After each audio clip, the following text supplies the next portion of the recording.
गुरुर्ब्रह्मा गुरुर्विष्णु गुरुर्देवो महेश्वरः गुरु साक्षात् परं ब्रह्म तस्मै श्री गुरुवे नमः। अखण्डमण्डलाकारं व्याप्तमेन चराचरं तत्पदं दर्शितमेन तस्मै श्री गुरुवे नमः। या कुन्देन्दुचारहारधवला या शुभ्रवस्त्रावृता या वीणावरदण्डमण्डितकरा या श्वेतपद्मासना या ब्रह्माच्युतशङ्करा प्रभृतिर्विर्देवैः सदा वन्दिता सा मां पाहि सरस्वती भगवती निःशेषजाड्यापहा। वर्णनम शृङ्गानां रसानां छन्दसामविमङ्गलानां च कर्तारो वन्दे वाणी विनायको। ॐ तत्सवितुर्वरेण्यं भर्गो देवस्य धीमहि धियो यो नः प्रचोदयात्। ॐ त्र्यम्बकं यजामहे सुगन्धिं पुष्टिवर्धनम् उर्वारुकमिव बन्धनान् मृत्योर्मुक्षीयमामृतात्। ॐ जातवेदसे सुनाम सौमराति यतो नित्ययद्वेदा सा न पश्यत् दुर्गान् विश्वा नात्रैव सिन्धुं दुर्तातग्निः। ॐ सर्वमङ्गलमाङ्गल्ये शिवे सर्वार्थसाधिके शरण्ये त्र्यम्बके गौरी नारायणी नमोऽस्तुते। मनोजवं मारुततुल्यवेगं जितेन्द्रियं बुद्धिमतां वरिष्ठं वातात्मजं वानरयूथमुख्यं श्रीरामदूतं शरणं प्रपद्ये। ॐ राम रामेति रामेति रमे रामे मनोरमे सहस्रनाम तत्तुल्यं राम नाम वरानने। ॐ राधाकृष्णाभ्यां नमः। आकाशतारकलिंगे पाताले हाटकेश्वर मृत्युलोके महाकाले लिंगत्रय नमोस्तुते। ओम श्री महाकालेश्वराय नमः। ओम द्वादश ज्योतिर्लिंगाय नमः। ओम हंसा सोहम हंसा शिवा हंसा शिवा सोहम शिवोहम शिवोहम शिवोहम शिवो भूत्वा शिवम यजेत सम करोति शंकरः। ओम ह्रौं जूं सा ओम भूर्भुवः स्वः। ओम त्र्यंबकं यजामहे सुगन्धिं पुष्टिवर्धनम् उर्वारुकमिव बन्धनान् मृत्योर्मुक्षीयमामृतात्। ॐ स्वाहा भुवः भुः। ॐ स्वाहा झूं ह्रौं ॐ। बोलो महामृत्युंजय भगवान की जय। सर्वप्रथम प्रातः स्मरणीय परम पूजनीय परम गुरुदेव ब्रह्मलीन परमहंस अत्रि मुनि महाराज जी के चरणों में कोटि कोटि नमन है। आत्मनाय आनंद विभूषित ब्रह्मलीन जगत गुरु शंकराचार्य स्वामी माधवानंद सरस्वती महाराज जी के चरणों में कोटि कोटि नमन है। आत्मनाय अनंत विभूषित ब्रह्मलीन सनातन धर्म सम्राट स्वामी करपात्री जी महाराज जी के चरणों में कोटि कोटि नमन है। ब्रह्म सत्यम जगत मिथ्या नामक महामंत्र देने वाले अद्वैतवाद के प्रवर्तक भगवान आदि शंकराचार्य जी के चरणों में कोटि कोटि नमन है। सनातन धर्म की जय। हर हर महादेव हर हर महादेव। अलख निरंजन अलख निरंजन। हरि ओम तत्सत।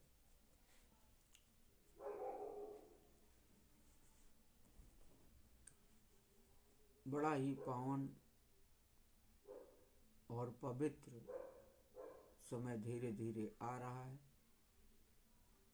पावन और पवित्र समय धीरे धीरे आने का हमारा कहने का प्रयोजन है कि 1 मार्च को महाशिवरात्रि है। तो महाशिवरात्रि के आने के पावन उपलक्ष्य के अवसर पर आप लोगों को क्यों न अमर कथा ओंकार की श्रवण, अमर कथा ओंकार की कथा को क्यों न श्रवण कराया जाए।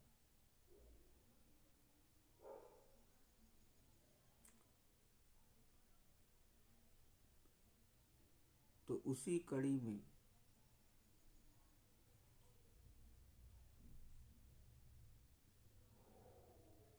पीछे मैंने ब्रह्म ज्ञान कैसे हो, और ये प्रश्न मनु जी ने अपने पिता ब्रह्मा जी से किया, उसको मैंने आपको बताया। अमर कथा ओंकार के प्रथम अध्याय में जो दिव्य कथा है भोलेनाथ की, ओंकार भगवान की, जिन्हें ओंकार भगवान ही कहते हैं, शिव ही ओंकार है, ओंकार ही शिव।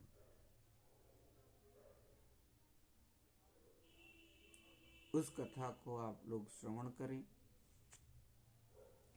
आदंत मंगलम जात समान भाव मार्यम तमीशं जरामरमात्मदेवं पंचाननं प्रबल पंचविनोदशीलं संभावे मनसि शंकर अम्बिकेशम। जो सृष्टि के आदि और अंत में मंगल रूप हैं, जिनके समान किसी में भी समान भाव नहीं है, अर्थात भक्तजनों के कल्याण करने में सबसे अधिक हैं, आद्यंत में भी करणात्मा से जिसमें विश्व स्थित है, जो जरा मरण रहित हैं, स्वयं स्वाप्रकाश स्वरूप पंचमुख प्रबल पंच महापातक के दूर करने वाले अथवा प्रबल भक्तों की मुक्ति के प्रतिबंधक, 5 शब्दादि विषयों के हरने वाले तथा भक्तों के कल्याण करने वाले अंबिकापति शंकर को मैं हृदय में ध्यान करता हूँ। धर्म क्षेत्रे महाक्षेत्रे गंगा कालिंदी संगमे प्रयागे परमे पुण्य ब्रह्मलोक स्ववर्तमनि। धर्म के महाक्षेत्र में जहाँ गंगा और कालिंदी का संगम हुआ है, उस ब्रह्मलोक के मार्ग भूत परम पुण्य प्रयाग देश में सत्य व्रत में परायण ज्ञानी, बड़े व्रती, बड़े पराक्रमी, महाभाग्यवान ऋषि दीर्घ यज्ञ करने लगे। व्यास के शिष्य महामुनि उस यज्ञ को श्रवण करके वह पुराण जानने वालों में श्रेष्ठ सूत जी उस स्थान में आकर प्राप्त हुए। सूत जी को आया देख मुनि बड़े प्रसन्न हुए और प्रसन्न चित्त से उनकी विधि पूर्वक पूजा करने लगे। तब विनय से संयुक्त हो वह मुनिजन हाथ जोड़कर कहने लगे और प्रसन्न हुए उन महात्मा की विधि पूर्वक स्तुति करने लगे। हे सर्वज्ञ रोमहर्षण, आप भाग्य के गौरव से व्यास जी से संपूर्ण पुराण विद्या को अर्थ सहित जान चुके हो। इस कारण आश्चर्यभूत कथाओं के आप पात्र हैं। जैसे श्रेष्ठ रत्नों का स्थान सागर है, जो कुछ भूत भविष्य वर्तमान वस्तु है, वह त्रिलोकी में आपको कुछ भी अविदित नहीं। आप हमारे भाग्य से ही इस स्थान में प्राप्त हुए हैं। हमारे कुछ भी मंगल किए बिना आप वृथा जाने को योग्य नहीं है।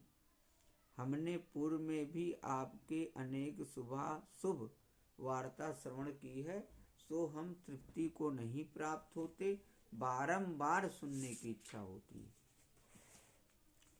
हे महाबुद्धिमान सूत जी, इस समय जो रहस्य बात सुनने के योग रही, वह कृपा कर आप हमसे कहिए। इस घोर कलयुग के प्राप्त होने में पुण्यहीन मनुष्य प्राप्त हुए हैं। सब दुराचार में प्रीति करते हैं और पुण्य से तथा सत्यवाद से हीन हैं। पराई बुराई करने में निरत, पराये द्रव्य की अभिलाषा करने वाले, पराई स्त्रियों में मन लगाने वाले, पराई हिंसा करने में तत्पर हैं। देह में आत्मा की दृष्टि करने वाले जो मूर्ख हैं और नास्तिक बुद्धि वाले हैं और माता पिता का द्वेष करने वाले हैं तथा स्त्री को ही देवता मानने वाले हैं, वे काम के किंकर हैं। हे सूत जी, इन नष्ट बुद्धि अपने धर्म के त्यागने वालों की इस लोक और परलोक में कैसे गति होगी? इस चिंता से हमारा मन सदा व्याकुल रहता है। पराये उपकार के समान और कोई धर्म नहीं है।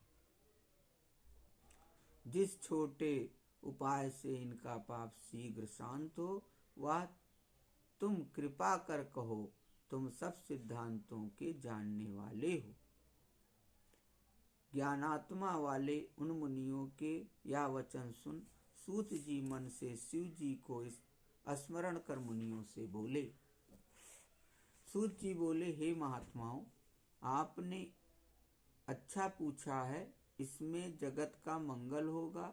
मैं गुरु को स्मरण कर तुम्हारे स्नेह से कहता हूँ, आदर से सुनो। इस श्वेतवारा कल्प के होने और सृष्टि उत्पन्न होने में और त्रिवेणी के निकट षटकुल में उत्पन्न हुए मुनियों के परस्पर वार्ता करने से यहीं पर है, यही ब्रह्म है, ऐसा नहीं। इस प्रकार महाविवाद होने लगा। तब वे सब अविनाशी ब्रह्मा के निकट यह प्रश्न पूछने को गए। विनय युक्त वाणी से वे सब हाथ जोड़कर बोले, तुम ही सब जगत के विधाता, सब कारण के कारण हो। वह कौन है जो पुराण है और प्रकृति तथा महस से उत्पन्न हुए तत्वों से परे है, जिसको मन वाणी नहीं पहुंच सकती। ब्रह्मा जी बोले, जिसको प्राप्त न होकर मन सहित वाणी निवृत्त हो जाती है, जिससे यह सब ब्रह्मा विष्णु रुद्र इंद्र भूतेंद्रियों के सहित प्रथम उत्पन्न होते हैं। वही देव महादेव सर्वज्ञ और जगत के ईश्वर हैं। यह शंकर परम भक्ति से दिखते हैं, अन्यथा इनका दर्शन नहीं होता। रुद्र हरि हर और भी देवेश्वर परम भक्ति से उनके दर्शन की इच्छा करते हैं। बहुत कहने से क्या है, शिव में भक्ति करने से यह प्राणी मुक्त हो जाता है। प्रसाद से देवता की भक्ति और भक्ति से प्रसाद की प्राप्ति होती है। जैसे अंकुर से बीज और बीज से अंकुर उत्पन्न होता है। हे ब्राह्मणों, इस कारण तुम शिव जी को प्रसन्न करने के लिए पृथ्वी में जाकर सहस्त्र वर्ष के दीर्घ सत्र का अनुष्ठान करो। सत्र अर्थात यज्ञ का अनुष्ठान करो। इन्हीं यज्ञेश्वर प्रभु शिव जी की प्रसन्नता से वेदोक्त विद्या का सार, साध का साधक विदित हो जाएगा।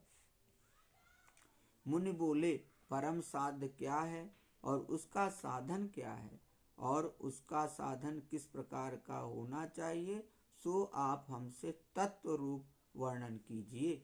ब्रह्मा जी बोले, साध्य शिव पद की प्राप्ति और उनकी सेवा करना साधन है और नित्य नैमित्तिक आदि कर्मों के फल स्वर्गादि की अस्पृहा न करने वाला उनके प्रसाद से साधक होता है। वेदोक्त कर्म करके उसका फल जो परम पद की प्राप्ति के निमित्त शिव को समर्पण किया जाता है, उसके क्रम से सायुज्यादि मुक्ति प्राप्त होती है। उस भक्ति के अनुसार सबको वह परम फल प्राप्त होता है। बहुत प्रकार से उसके साधन साक्षात शिव जी ने बताया है। बोलो भक्त और भगवान की जय, बोलो शंकर भगवान की जय। शिव भूत्वा शिवमदेत शंकरोति शंकरा, ओम हंसा सोहम हंसा शिवा हंसा शिवा सोहम शिवोहम शिवोहम।